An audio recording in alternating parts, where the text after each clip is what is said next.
Good morning, everyone, or good afternoon, good evening, good day, wherever you are. Whether you are here in this room or watching online, I'm absolutely delighted to welcome all of you to this WTO Public Forum. Many of you may be veterans, but this is my very first one as Director General. Today's hybrid format and the strict limits on the number of people authorized to enter the WTO premises reflect the fact that COVID-19 is still very much with us. But we are grateful that we can at least have a hybrid format and be able to see some of you in person.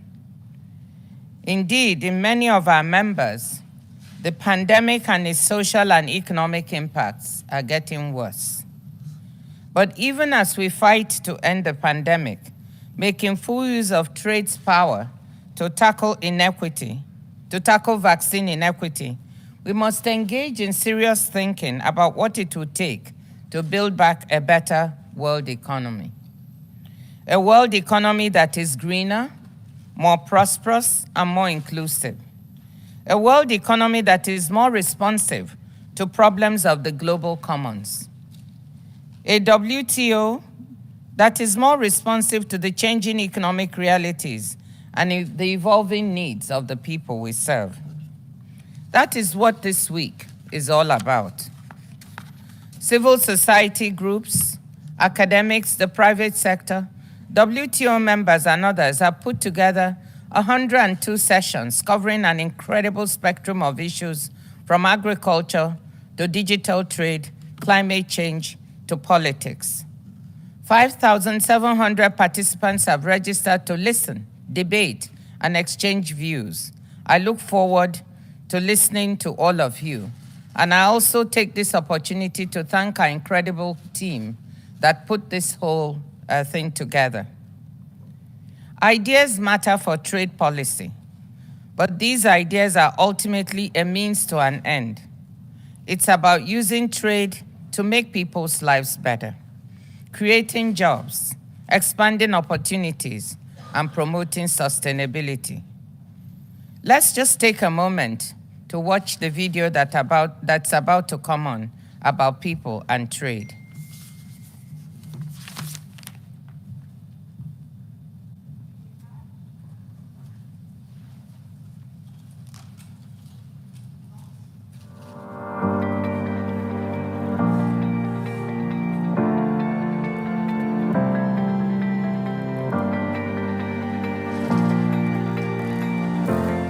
Trade can really connect the world. Back and forth without borders. Trade is about people because it connects them. Trade does affect every single person in the world. I am nothing without you, and you are nothing without me in trade.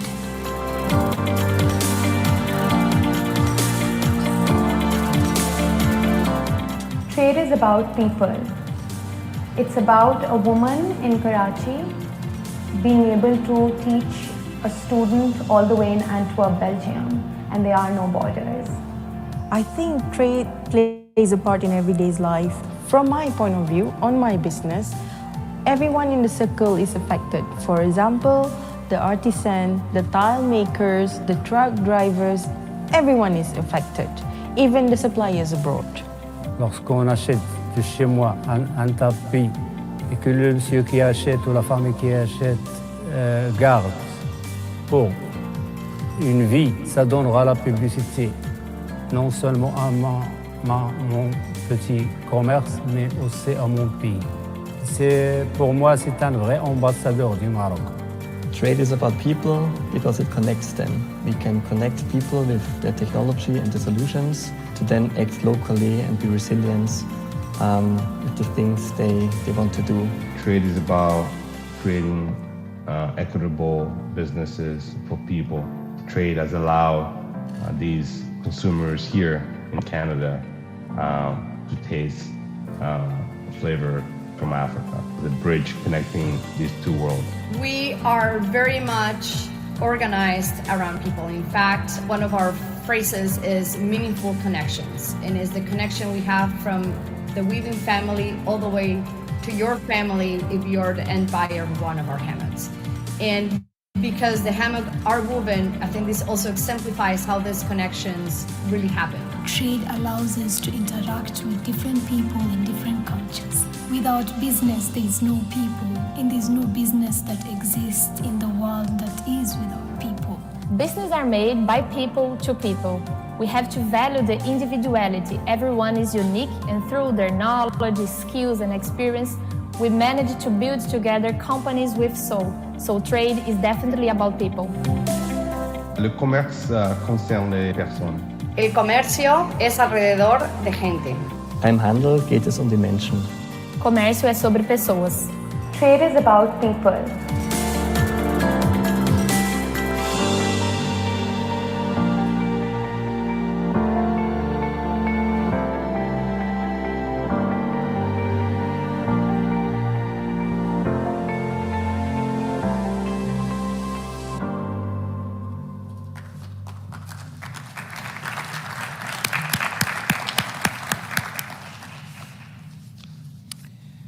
I always say trade is about people, so that was music to my ears.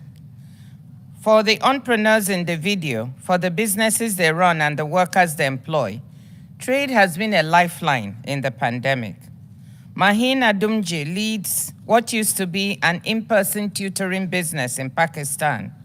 When lockdowns prevented students from attending classes, she took the business online. A year and a half later, her instructors don't teach math. They don't just teach math, Urdu, and coding to the same students who used to come to their homes for lessons in cities around Pakistan. They reach students in the US, Europe, Canada, the UAE, and elsewhere, as we heard her say in the video. 30% of the company's customer base is now international. For Fahia Jama, a serial entrepreneur in Nairobi, going online helped her business training company connect to new clients at home and in 6 other African countries. Josefina Ozais was forced to close her hammock business's physical store in Mexico, but strengthening her online presence helped her find new customers abroad and maintain livelihoods for hundreds of traditional weavers in the Yucatan Peninsula. If you want to hear more about Mahin, Fahia, and Josefina, and to learn about how global trade rules affect companies like theirs, you can check out the WTO's new podcast series called Let's Talk Trade. What was true for their businesses has been true for the world economy overall. In the pandemic, trade has been a source of resilience, helping households, businesses, and governments cope with dramatic shocks. Trade has enabled access to food and medical supplies and contributed to economic recovery. Restraint in the use of protectionism allowed fiscal and monetary stimulus to drive a sharp rebound in global trade, starting in the middle of last year. Global merchandise trade is back at record levels, though services is recovering more slowly. Even as the value of global merchandise trade fell by 7.6% in 2020, agriculture trade held stable, and the value of trade in medical products rose by 16%. Trade in personal protective equipment grew by nearly 50% and by 480% for textile face cover masks. As scientists developed COVID-19 vaccines at record speeds, multi-country supply chains came together to provide the specialized inputs and capital goods needed for vaccine production at scale. Most leading COVID-19 vaccines rely on inputs from a dozen or more countries. The WTO's forthcoming World Trade Report looks at trade and resilience in greater detail. It finds that our hyper-connected global economy has made us more vulnerable to shocks, international transport disruptions, supply chain cutoffs, and of course, pandemics. At the same time, it finds that our links have made us more resilient to shocks when they do strike. When domestic supplies are in crisis, we can import. When we are hit with the worst pandemic in a century, scientists from around the world can share ideas and technology and develop safe and effective vaccines at record speed. Let us be clear that the picture is not all rosy. The rebound in growth and trade is unequal across countries and regions, as is access to COVID-19 vaccines. 100 million people have been pushed into extreme poverty, mostly in South Asia and Sub-Saharan Africa. While nearly 60% of people in developed countries are fully vaccinated, in Africa the figure is barely 4%. This is devastating for the lives and livelihoods of Africans. It is morally unacceptable, and as new variants spread, a threat to the health and economic recovery everywhere.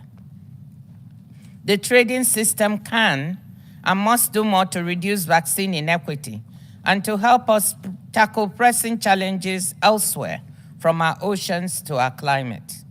That is why it is so important to deliver results at the WTO in the weeks remaining before our 12th Ministerial Conference.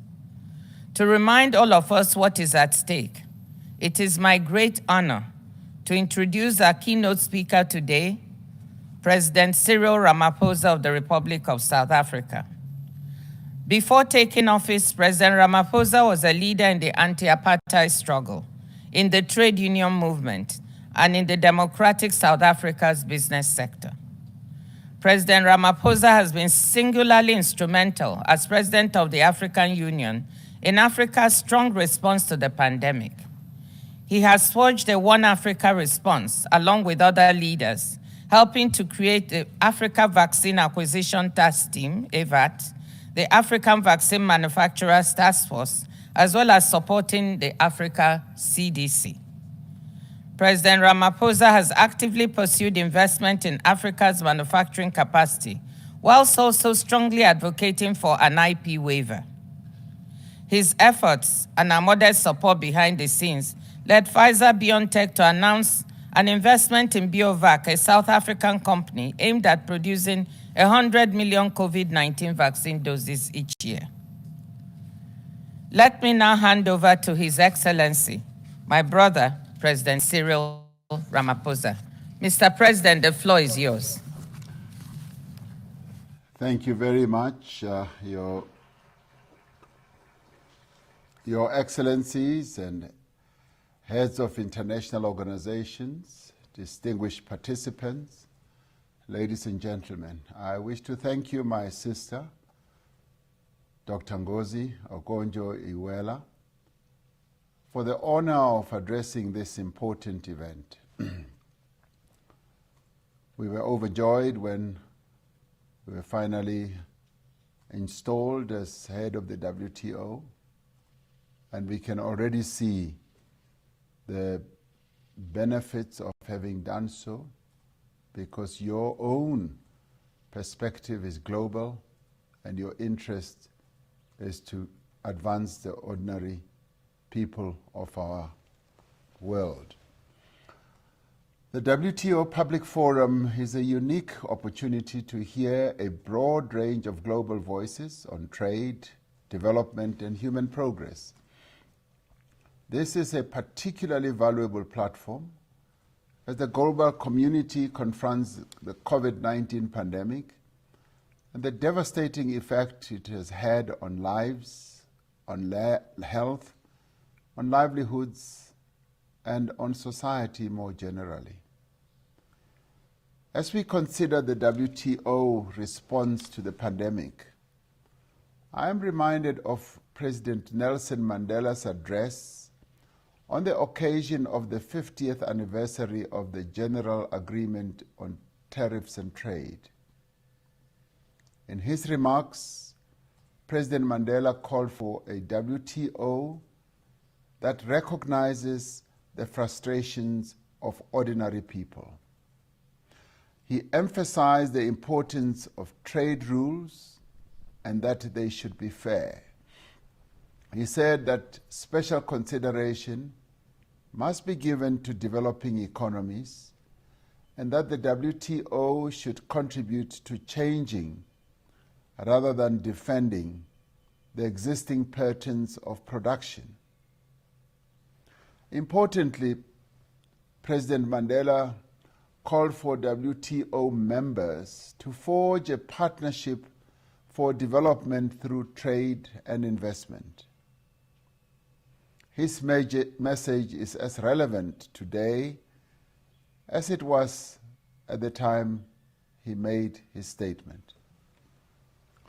The world is at this moment experiencing the debilitating effects of inequality in the patterns of global production. While human ingenuity has produced several effective and safe COVID-19 vaccines, human inertia and human self-centeredness has severely limited access to these vaccines to many people around the world. Our inability to act on the call by President Mandela to change patterns of production has cost the world millions of lives and has undoubtedly extended the duration of the pandemic. It is said that less than 3% of adults are fully vaccinated in most low-income countries, compared to almost 60% in high-income countries. This gross inequality is both unjust and counterproductive. The longer it takes to vaccinate the world's population, the greater the loss of life, the likelier the emergence of new variants, and the longer it will take to achieve sufficient population immunity. The rapid and equitable rollout of life-saving medical products is the best response to the virus and the best stimulus plan for a strong, sustained, and economic recovery. The WTO has a central role in addressing trade and intellectual property-related barriers to boost and diversify production of vaccines, diagnostics, as well as therapeutics. Passing a time-bound, targeted TRIPS waiver, as proposed by South Africa and India, and now supported by many countries around the world, is urgent if we are to save millions of lives. This is a proportionate response to the exceptional circumstances presented by COVID-19 pandemic. Unequal access to vaccines presents a huge risk to a sustained global recovery. The Economist Intelligence Unit estimates that vaccine inequality will come at a cost of some $2.3 trillion to global GDP between 2022 and 2025. We therefore need to reaffirm the principle of global solidarity and the role of open and inclusive multilateralism. While there has been some recovery in international trade since the start of the pandemic, it has been uneven. A relatively positive short-term outlook for global trade is marred by regional disparities, continued weakness in services trade, and lagging vaccine timetables, particularly in poor countries. According to the World Bank, global growth is expected to accelerate to 5.6% this year, with only two major economies accounting for a quarter of this growth. However, in low-income economies, where vaccination has been slow, growth projections have been revised lower to 2.9%. As a consequence, the UN 2030 Sustainable Development Agenda has been severely set back by many years. We are not as yet building back better, as we often hear it being said, nor are we building back together. With the lives and livelihoods of billions of people across the world at risk, the opportunity for a coordinated response must not be squandered. As we move towards the 12th Ministerial Conference, we must urgently take bold steps to expand and diversify locations of production to enable all countries to obtain life-saving medical products and technologies. This is not the time just to be unidimensionally focused on just profit. This is the time to save lives.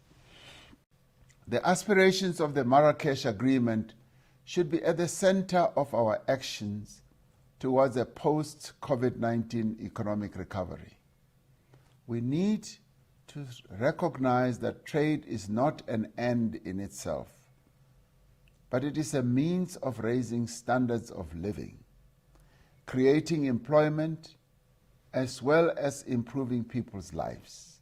This means that we must ensure that developing economies, and especially the least developed among them, secure a share in the growth in international trade that is commensurate with the needs of their economic development. Now more than ever before, we need a multilateral trading system that promotes inclusive economic growth and development, with the World Trade Organization at its core and leading the process. The reform of trade-distorting domestic support in agriculture is a long-standing agenda that has become more urgent in the context of COVID-19. UN agencies report that global farm subsidies have reached the levels of $540 billion a year. Without reform, the level of agriculture subsidies could rise to $2 trillion a year by 2030. These subsidies affect the competitiveness of agriculture, especially in developing economies, with damaging consequences for food security, livelihoods, and local production. We must address the asymmetries in existing WTO agreements that perpetuate trade patterns which confine developing economies to the lower end of the global value chains. We need trade rules that create more opportunities for structural transformation and industrialization in developing economies. This is particularly important for African countries, which need to increase their rates of industrialization. The WTO and the global community will need to consider special measures to boost and support these efforts. We must build on inclusive digital economy in which approaches to technology transfer are mutually beneficial, and the benefits of digital industrialization and management of data flows are equally felt across the world. Importantly, measures taken to address climate change must be effective and show strong ambition. They must enable developing countries to address the industrialization gap and must conform to our WTO commitments. We need to ensure that they are not disguised forms of protection. Our success in combating climate change will require that concessional funding is made available to support a just transition in developing economies, a just transition that is still dealing with the challenges of job creation, poverty alleviation, and inclusive growth. We are aware that the support being provided to firms income and employment at this time will elevate sovereign and corporate debt levels. We need to work together to ensure that this debt does not threaten a sustainable broad-based economic recovery. The WTO's trade and debt work and collaboration with the IMF and the World Bank is critical. In this work, and indeed in all areas of trade, we must recognize that the WTO is made up of countries that are at different levels of economic development. We need an effective multilateral trading system that cultivates an appropriate balance between national development strategies and multilateral cooperation.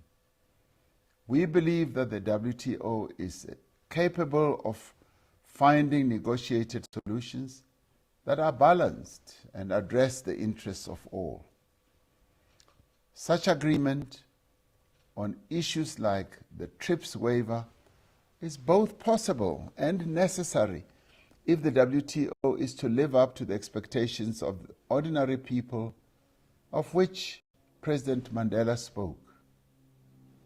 The current global pandemic has presented the world with one of its greatest health, social, and economic challenges in more than a century. Through collaboration, unity, solidarity, and mutual respect, through bodies like the WTO, we can rise to these challenges. And let us build a fairer, more prosperous, and more resilient world. This, as Nelson Mandela would have said, is in our hands. And right now, as he also said at one occasion, it may seem impossible until it is done. It is eminently doable, and I think we can do it. And I thank you, my dearest sister. Thank you very much.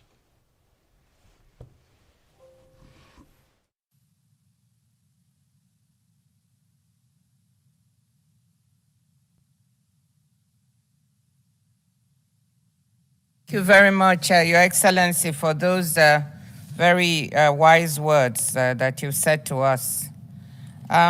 It's an honor for us to be able to host you, even if it's virtually.